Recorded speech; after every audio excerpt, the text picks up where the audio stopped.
ሰላም ሰላም ወዶችዬ እንዴት ናችሁ? እንዴት ነው? እንቀጥላለን። እናንተ ምን እየተሰማችሁ ነው? ከደበራችሁ፣ አቀራረቡ ካልተመቻችሁ፣ እንዲሆንላችሁ የምትፈልጉት ነገር ካለ እባካችሁ ያው በራችን ክፍት ነው። እናንተ ብቻ የሚያስፈልጋችሁ በጨዋ ደንብ ያላችሁን ሀሳብ አስተያየት ማስቀመጥ ብቻ። የምንችለው ሁሉ እናደርጋለን። ስለምትከታተሉኝ ሀሳብ አስተያየታችሁን ስለምትሰጡኝ በድጋሚ በጣም አመሰግናለሁ። እንቀጥላለን። የከታዩ ታሪክ እሱ መጽሐፍ እስካልደከመ ድረስ እኛ ለመስማት አንሰለችም ብለናል አይደለም? መልካም ቆይታ። መልካሰዲ ከአዋሽ 40 ኪሎ ሜትር ተገንጥላ ወደ ውስጥ ትገባለች። ከተማዋን ለጥጥ ለቀማ ታፍሰው በሄዱ በብዛት የደቡብ ተወላጆች ተጋብተው ተዋልደው ሞቅ ደመቅ አድርገዋታል። የሀገሩ ተወላጅ አፋር አሁንም ጫካ ጣሚ ከተማ ከወጣ ረብሾ ወይም ተሳድቦ ነው የሚሄደው። በሀገር ውስጥ እንደ ሁለተኛ ዜጋ ሀበሻ ተብሎ የሚጠራበት ሀገር በትንሹም በትልቁም ነገር አፋርን ስትናገመተህ ሂድ ሀገርህ የሚባልበት ሀገር እኔማ ገና ካሁኑ ቢያንስ በቀን 2 ሳል ባላሉ ከሙቀቷ በተጨማሪ ቃጠሎ የሆኑት አፋሮች መከራ ናቸው። ምግብ፣ ልብስ፣ ቤት ክራይ ደህና ነው። አብዛኛው ቤት ፍሪጅ ስላለ ቀዝቃዛ ውሃ በሃይላንድ 0.50 ሳንቲም ይሸጣል። ለምንም ሐሳብ የውሃ ጥምን ማርካት ይቻላል። ሳይት ሰራተኛው ብዙ ነው። እስካሁን ከተወሰኑት ጋር ተቀራርቤያለሁ። ለኔ በቂ ነው ብዬ ወስኛለሁ። አንድ በትውልድ ሀበሻ በዜግነት አፋር የሆነ ጓደኛ ፍርቼ አገር አስጎብኚም የሰዎችን ማንነት አስጠኚም ሆኖልሻል። ይዞኝ ይዞራል። ለአፋሮቹም ትንኮሳ ዋና መከላከያ ይሆናል። በጣም የሚገርመው እዚህም ድፍረቴን አልተውኩም። ለኔ ብቻ ሳይሆን ለራሳቸው ለአፋሮቹም ሳይገርማቸው አልቀርም። አላናገራቸውም፣ አልሰማቸውም። ገና ሳያቸው ነው ፊቴን ኮሶ የማስመስለው። ትልቁ እነሱ የማይወዱት ነገር የነሱን ሴት የሚነካ ሰው ጠላታቸው አክሱማ ይላሉ። በእነሱ ባይጋቡም እንደሚያገባ ስለሚታወቅ አለሱ እሱ ማንን ነካ ብሎ መሳሪያውን የሚያዞረው። በዚህ ደግሞ አልታማም።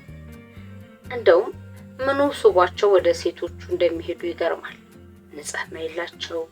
በዚህ ላይ የሚቀቡት ቅቤ ሽታው እኔ እንጃ። ለስራ አይደለም ለመኖር እንኳን ብመደብ የነሱን ሴት የምነካ አይመስለኝም። ላይ አበባይ የማይፋቅ ማህተም ልቤ ላይ አለ። ምን ሌላ ጨምሬ ማበላሸት የማልፈልገው ቢቻለኝ ማበላሸት ሳይሆን አዳፍኖ ማስቀመጥ፣ ማንንም እንዳይነካው በራሴ ሰንዱቅ ውስጥ አስገብቶ መቆለፍ፣ ማንንም እንዳያበላሽ የሚል ማህተም ቢቻለኝ ለብቻው አስቀርጬ ለላዩ ላይ መትቼ መቆለፍበት። እሱ እያለ አይታየሽም እኔ እነሱን ሴት ስነካ። በ6/10/98 አበባይ ያው ሶት እያበዛውብሽ ነው፣ ግን ምን ላድርግ? ለማን ልንገር? ወደድሽም ጠላሽም ላንቺው ነው የምተነፍሰው።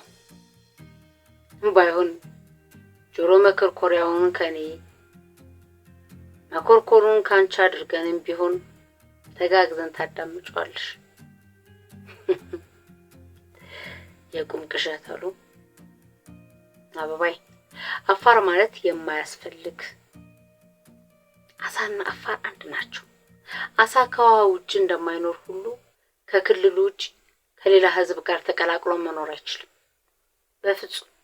እኔ በግሌ አፋርን አዲስ አበባ ላይ ባገኝ በጠራራ ፀሐይ ጎዳና ላይ ልብሱን አይለብስ ሽርጡን አስወልቀዋለሁ። እዚህ እስክደርስ ድረስ ያለመደብኝን ፍራቻ ለእነሱ ስል ከየት ላምጣ? ዛሬ ለመጀመሪያ ጊዜ በቀን 2 ተጣላሁልሽ። የመጀመሪያ ጊዜ ማንነቴን ፈተሹ። ግን ለሌሎችም ድፍረት ምን ማለት እንደሆነ አሳየኋቸው። ከኔ ቀድሞ እዛ የገቡትን ሁሉ አርገው የማያውቁትን አንዱን አፋር አነቁት። ድርጅቱ ውስጥ የሚሰሩ ሁለት ሴቶች አሉ። አንዷ የድርጅቱ ፋይናንስ፣ አንዷ ደግሞ ረዳት ስቶር ኪፐር ናቸው። ስቶር ገብቶ ነው ሲለፋደድ ያገኘሁት፣ ግዛቱ አርጎት። ታዲያ በነገሩ በጣም ተበሳጭቼ ያለ ስራ ማንገባለህ አልኩት። ያለ ስራ ማንገባለህ ነው የጸቡ መነሻ። በቃ አበዳ። ሴቶቹ ሲለምኑትማ ባሰበት። እነሱ እኔን ተው ብለው ሲይዙኝ ጊዜማ ማን ይቻለው ከነ ጊዜው አልኩት። ሴቶቹ ኡታቸውን አቀለጡት። አቤት ግርግር! ምንም ሳይፈጠር በቃ ግቢው ቀውጢው ተረበሸ ነው የምልሽ። በአፋር ባህል ሁሉ ነገር በሽምግልና ነው የሚያዘው። ሽማግሌዎች መጡ። የማይቋረጥ ድርድር ተጀመረ። እንደምንም ባስተርጓሚ ተዳኘን። እኔም ለመጀመሪያ ጊዜ ሴቶቹን እሺ ብዬ ቤታቸው ምሳ ተጋበዝኩ። በ14/10/90 ይሄ ነገር የሙቀቱ መጨመር ነው? የትስታና የናፍቆቱ ነው ወይስ ምንድን? ገና ከመሄዱ ጸብጸብ ማለቱ የምን ይሆን? የሚሰማችሁ ነገር ባባይ ፀሐይም ልታዝንልን አልቻለችም። ቀጠቀጠች። ሲነጋ የመጀመሪያ ጭንቀቴ ደግሞ ልትመጣ ነው የሚለው። አዋሽ ወይም በአጠቃላይ አፋር ክልል የስራ ሰዓት ጠዋት ከ12 እስከ 5 ከሰዓት ከ9 እስከ 12 ነው። በመሃል ያሉት 3 ሰዓታት የሙቀት መጠን ከቦታ ቦታ ጭራሽ የማያነቃንቅ ነው። ጥግ ፈልጎ አንድ ጀሪካን ውሃ አጠገብ አድርጎ መጠጣት። ውሃ ጠጡኝ ብሎ ለጠየቀ ሰው የሚሰጠው በ3 ሊትር ጀሪካን ነው። ለመጀመሪያ ጊዜ ላብ በመላ ሰውነት እንደውሃ ሲቆረቆራዩ። ሰውነት ላይ ያሉ ቀዳዳዎች ሁሉ ውሃ ወደ ውጭ አመነጫሉ። ለዚህ መድኃኒቱ ሻወር በቀን 2 እና 3 የግዴታ። በቃ ምን የቸገረው ሰው ቢሆን የግድ ነው። የሞላለትማ ከዛም በላይ። እኔ በግሌ ግን መኝታዬ ሁሉ የሻወር ገንዳ ቢሆን እመኛለሁ። ይባስ ብሎ በቀቅ እናትዬ፣ የሙቀት በሽታ ነው። ሰውነት ላይ ልክ እንደ ብጉር ሽፍ ይላል። በጣም ያሳክካል። ከማሳከኩ ብዛት በእጅ መዳሰስ ስለማይቻል ገላን ሲሚንቶ ግድግዳ ላይ ነው የሚፋተገው። አጃክስ ሳሙና ጥሩ ነው ብለው ዛሬ ሞክሬው ነበር። አቤት ምን ገርገር! አቤት ሲያቃጥል! በጥፍር ወይም በግድግዳ ተሞሽቆ የቆሰለ ገላ አጃክስ ሲነካው አስቢው እንዴት እንደሚያደርግ። የቀመሰ ሰው ብቻ ነው የሚገባው። አንቺን እንኳን ከዚህ በፊትም ነግሬሻለሁ። አምላክሽ ስለሚወድሽ ለዚህ አሳልፎ አይሰጥሽም። ኧረ ለጠላትሽም አይስጠው። ለምን ሰዎች ለመኖሪያነት እንደመረጡት ያልተመለሰልኝ ጥያቄ ወይም አሳማኝ የሆነ መልስ አላገኘሁለትም። አሁንማ ራሴን ለምን እንደመጣሁ እንኳን መጠየቅ ጀምሬያለሁ፣ ግን መልስ መመለስ አልቻልኩም። ስጠይቅ የአፋር ቆይታዬን እየቀነስኩ እንደምናገር ወስኛለሁ። ነግሬያለሁ። ማስላት አይቻልም። ያልኖርኩበት ጊዜ ያለምንም ነገር ያለምንም ውጤት የሚከፈል መስዋዕትነት ስለሆነ እኔ በራሴ ስልጣን በራሴ ጉልበት ቀንሼዋለሁ። ውሸታም ካልሽኝም እቀበላለሁ። በ20/10/98 ለመጀመሪያ ጊዜ ዘና ብዬ ያመሸሁበት ቀን ነው። ምን ተገኘ አልሽኝ? ኧረ ተይ አበባዬ፣ ደስ ይበልሽ። ከዛ ሁሉ መከራ በኋላ ለመጀመሪያ ጊዜ ትንሽ ዘና ያልኩበት ምሽት። ከተማዋ ላይ 2 ደህና የሚባሉ ቡና ቤቶች አሉ። አንደኛው በኮንትራት መመገቢያ ሆኗል።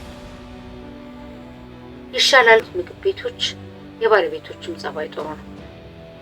በእርግጥ የከተማው ሰው መጤው ማለቴ ነው ፍቅር ያውቃል፣ ይተሳሰባል።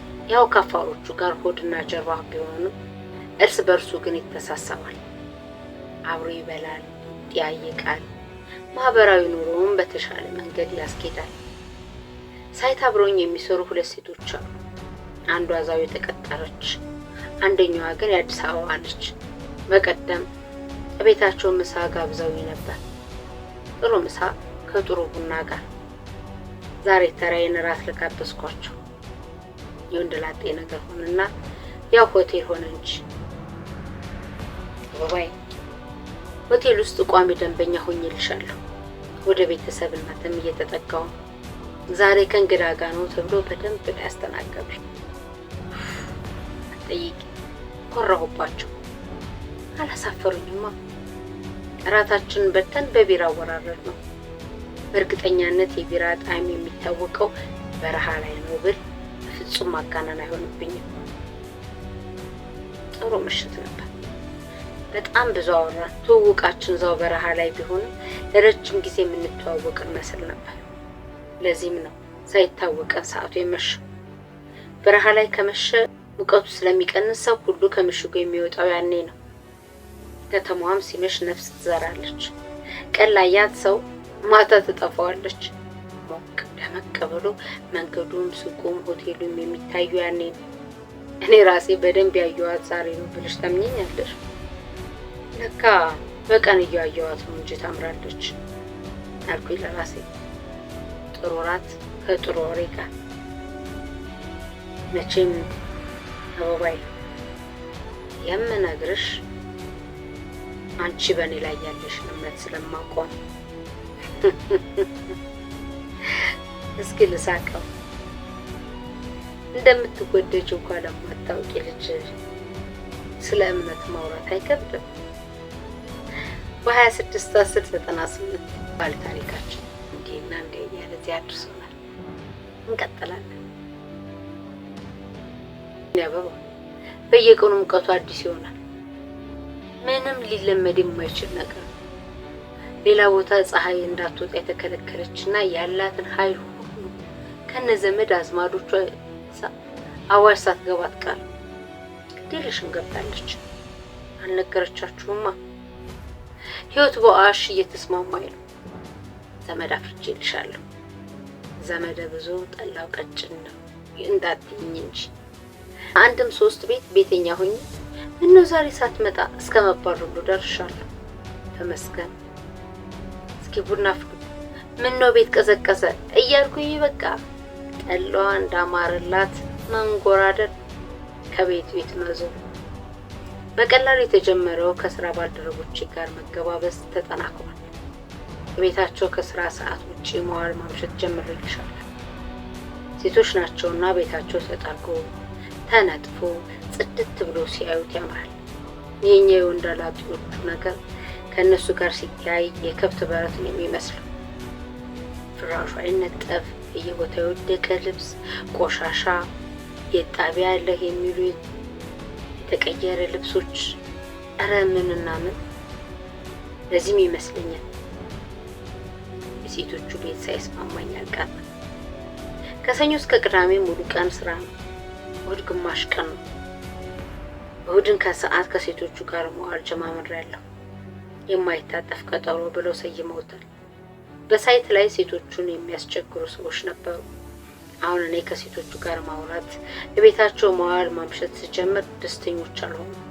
በእርግጥ እስካሁን ደፍሮ ያናገረኝ ማንም የለም። እንዲያው ግን የጎንዮሽ በነገር ዳርታ ግን እንዲያው ማንኛዋ እንደፈለጉ ጠይቁኛል። አለመተዋወቅ ትክክል ቢያውቁ ኖሮ ታዘባቸው ነበር። ግን እንደማያውቁኝ ስለማስብ አልተቀየምኳቸው። ምን ይደረግ? አበባይ ፊት እንጂ ልብ አይታይ። እኔም አላወራ ወይ ነጋሪት አስጎሽሜ አዋጅ አዋጅ ባካችሁን የልቤ ሰባራ ነው፣ በሰባራ ልብ ደግሞ ድጋሚ ማፍቀር አይቻልም ወይም ፈጽሞ አልፈልግም። እኔ በቃ ትዝቷን እያጣጣምኩ መኖርን መርጫለሁ። የታደላችሁ ወይም ለማፍቀር የተዘጋጃችሁ እንቅፋት አልሆነም፣ የምርጫችሁን ማድረግ ትችላላችሁ እያልኩ ለፍፍ ይሁን። አበባይ እባክሽ ግድ የለም፣ ይኸው ሳይሻለኝ አይቀርም። ለማትሰሚራች ከመሆነች ግድ የለሽም ጥሩምባ ልፈልግና ልለፍፍ 10-11-90 አስተሃል አልኩት። እኔ ያላመንኩትን ያመነውን ልቤን የተወኩትን ሁሉን ረሳው ያልኩትን ሲፈልገው ልቤ ተሳስተሃል አልኩት። ድንገት ያነበብኳት ግጥም በጣም ገረመች።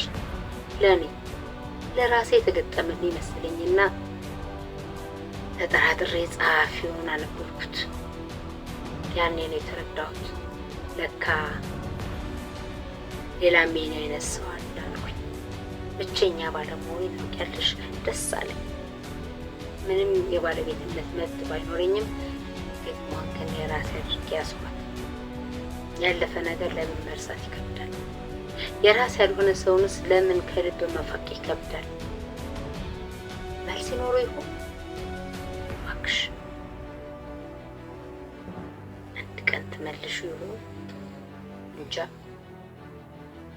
እንጃ ብቻ ተከድኖ ይብሳል። እስኪ 21-11-98 እውነት ይቻላል? ሰውን መርሳት ይቻላል? የራስ ያልሆነ ሰውንስ ከልብ መፋቅ ይከብዳል? እናንተ ምን ትላላችሁ? እንቀጥላለን። በእርግጠኛነት መናገር የምችለው ነገር ቢኖር ማንም ሰው ሊያምነኝ እንዳልቻለ ብቻ ነው። ለምን ደግሞስ ቢሆን ኖሮ ምን አገባው? መልከሰዴቅ ከአዋሽ 40 ተገንጥላ ወደ ውስጥ 17 ኪሎ ሜትር ትገባለች። እንደ ትንሽነቷ በብዛት የምንፈልገውን ነገር ስለማናገኝ አዋሽ 7 እየሄድን ነው የምንጠቀመው። ለቢሮ የተላከ ብር ስለነበር ባንክ አዋሽ 7 ለማውጣት ከካሸሯ ጋር ለመውጣት ሄድ። በወቅቱ ብሩ አልደረሰም። ከሰዓት ስለተባለ እዛው መዋል ሆነብንና ዋልን። ከሰዓት ብሩ በደረሰ ሰዓት የመልካሰዴቅ መኪና ስለማይገኝ ብር ይዞ መንቀሳቀሱ ጥሩ ስላልመሰለን ጠዋት ለማውጣትና ለመሄድ ወስነን አዋሽ አደርን። አዋሽ ባለትዳር ጓደኛ ስለነበረኝ በወቅቱ እሱም ስላልነበረ ልጅቷን እራት ከበላን በኋላ ጓደኛዬ ቤት አድርሻት እኔ ቤርጎ ይዤ አደርኩኝ። ሳይት ላይ የነበረውን ነገር ግን ሌላ ነበር። በእርግጥ ልጅቷን የሚፈልጉ ብዙ ሰዎች አሉ። ይህንን ያህል ግን ይረበሻሉ ወይም የሐሰት ውንጀላ ይደርስብኛል ብዬ በፍጹም አላሰብኩም። ጠዋት ተሳፍረን ሳይት ስንደርስ የጠበቀኝ ነገር ግን አሳዛኝ ነው።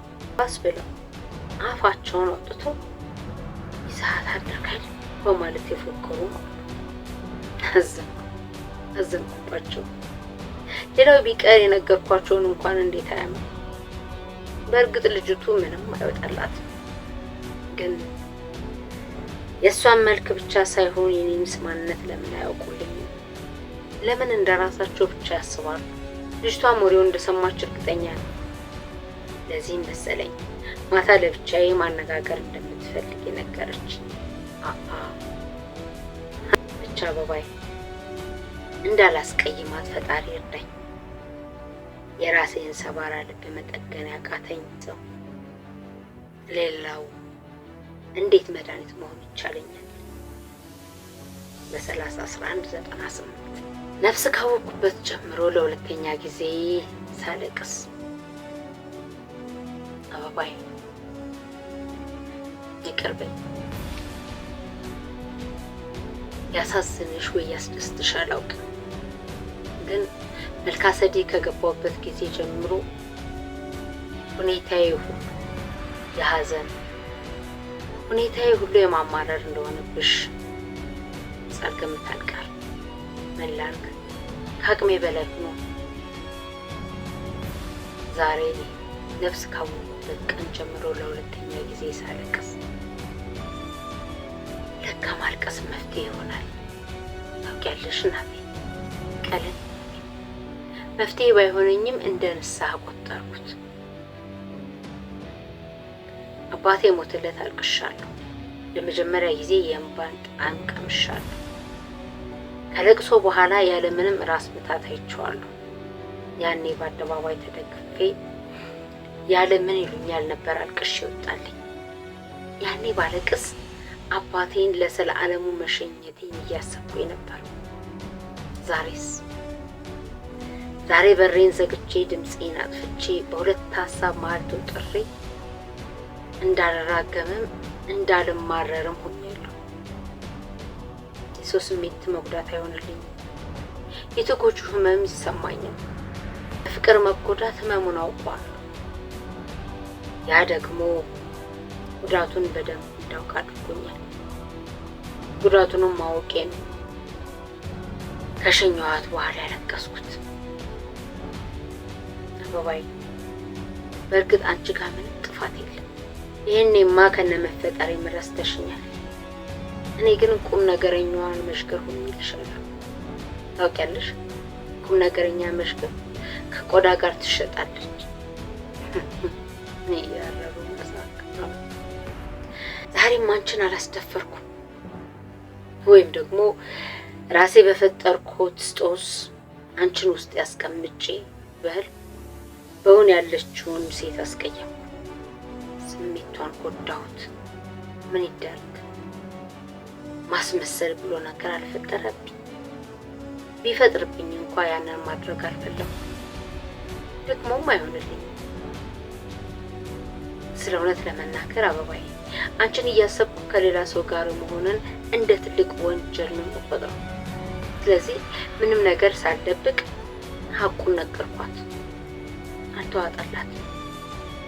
እኔ ሴት ልጅ ስለሆንኩ ደፍሬ ስለጠየቅኩ በመወደድ ኮርተህ ነው ጥሩ አስተሳሰብ አለህ ብዬ ነበረ ይህንን ያልኩት።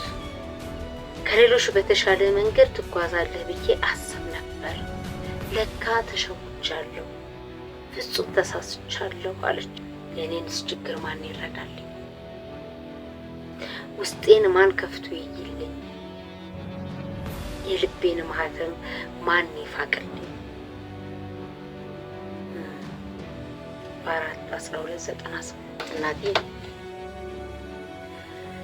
ጨዋታዬ ጠፍቶ ራሴ ተረብሾ ሰውንም መረበሽ ከጀመርኩኝ 1 ሳምንት። ሰው መጠየቁን አይተው እኔ ምንም ማለቴን አልተው። ምክንያቱም መፍትሄ ለማይፈጥር ሰው መንገሩ ምን ሊረባኝ? እንኳን ሶስተኛ ሰው እኔ ዋናው ባለቤቱ መፍታት ያቃተኝን እንቆቅልሽ ሌላው እንዴት አድርጎ ሊፈታልኝ? ልናገር ብዬ ብናገር እንኳን ልክ እንደ እብድ ቆጥረውኝ እርግጠኛ ነኝ እንደምንም ተጋግዘው ጸበል ነው ይዘውኝ የሚሄዱት። ግማሹ የሳይት ሰው ፍቅረኛዬ እንደሆነች ያወራል። ብቻዋን ሲያገኟት እኔን ጠይቋታል። ከሌላ ሰው ጋር ሲያዩት ቆይ ለሰውየው ነው ይሏታል። በዚያ ላይ እኔ እየሸሸኋት ነው። ስንገናኝም የመጀመሪያ ጨዋታዬ ጠፍቶ ዝም እላታለሁ። በርቻት እንዳልሆነ ተነግራት አላምናለች። ችግሯ ይገባኛል። ዝም ያስባለኝ ቢገባት ግን ለሷ እያሰብኩላት ነበር። መጥፎ አጋጣሚ። ችግሩ ራሴው ጋር ነው። ችግሩ የኔ ያልሆነን ሰው መናፈቄ ነው። ችግሩ የሩቁን ወይም የሰው ሰው በልቤ ማስቀመጤ ነው። ችግሩ ህልሜን እውን ነው ብዬ እውን ለማድረግ መታገሌ ነው። ችግሩ አቀራረቤ ነው። የራሴን ውስጥ እያወቅኩኝ መቅረብ አልነበረብኝም። ሴትን በሩቁ ማለትን ተስማምቶኝ ተቀብዬዋለሁ። ታዲያውን ምን ነካኝና ነው ንጹህ ልጅ ማበሳጫት? ወይ ማስመሰል ብችልበትስ ምን ነበረበት? ከማስመሰልስ ያለውን ነገር እንደወረደ ተጣጣ። ከማስመሰልስ ያለውን ነገር ብትጋፈጥ ይሻላታል የበለጠ ከምትጎዳ። እናቴ ይህንን ታሪክ ብታውቂ የምትይው እችም ሴት ነሽና እንዳንዳንዶቹ የሀገራችን ሴቶች ተመጻደቂው ነው ወይስ እንደ ጀብዱ ቆጥረሹ ገድል ታደርጊው ይሆን? እኔ እንጃ። ለስምሽ መቁረቤ እኔ እስከማውቅሽ ድረስ እንደዚህ እንደማታስቢ እየመሰክራለሁ። አሁን በዚህ ጊዜ አንቺ ከነመፈጠሬ ረስተሽኝ እንኳን እኔ ራሴ የት እንዳለሽ አድራሻሽን እንኳን ሳላውቅ ናብሻዋሽ ላይ ያተራምሰኛል። ለዚህ በጣም የሚገርመው ከዚህ ትርምስ ኋላ አንቺ መኖርሽን እያወቅኩኝ እንኳን የምመኝልሽ መልካሙን ነገር ብቻ ነው። ሁሉ ነገር ለአንቺ እንዲሆን እንዲሰጥሽ። ሌላው ነገር ደግሞ ይህንን ታሪክ ቅርብ ሆነሽ ወይም በቅርብ አውቆሽ የሚነግርሽ ሰው ስለሌለ ደግሞ ለኔ በጣም ደስታዬ ነው። ምክንያቱም የልቤ ስቃይ የውስጥ የደስታ ስለሆነ። በ10/12/98 ጎበዝ። ባለ ታሪካችን እንዴት ነው? ፍቅሩን የሚጋፈጥበት መንገድ ትንሽ አይከብድም? ሰዎች ምናልባት የሚያፈቅሩት ቃል ኪዳን ለገቡት ሰው በጣም ብዙ መስዋዕትነትን ይከፍላሉ። እንደወደዳችሁት እንኳን ጭራሽ ለማያውቅ ሰው በዚህ ልክ መስዋዕትነት ትከፍሉ ይሆን?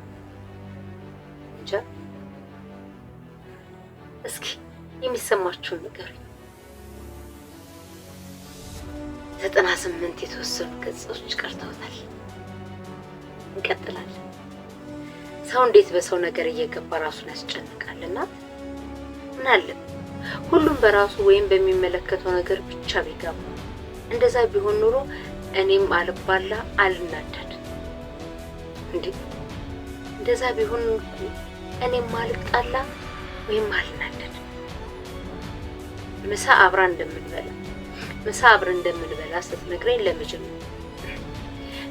እንደምንበላ ስትነግረኝ በመጀመሪያ ሻወር መውሰድ እንደምፈልግ ከይቅርታ ጋር ገለጽኩላት። ግዴለህም ጥብቃለሁ ብላኝ ተስማምተን ነው አብረን ሄድ ነው። ሻወር ሰው ገብቷል፣ መጠበቅ አለብኝ። አብረን ቁጭ ብለን ነው የመጡት። ምሳ ካልበላን ሲሉ እኔ ሻወር ወስዳለሁ አሉ። እሷን ካልበላን ሲሏት አይ ከሱ ጋር ነኝ አለቻቸው።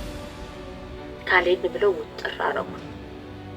እሷን ታያለች፣ እኔ ደግሞ በእነሱ ድርቅና ተናድጃለሁ።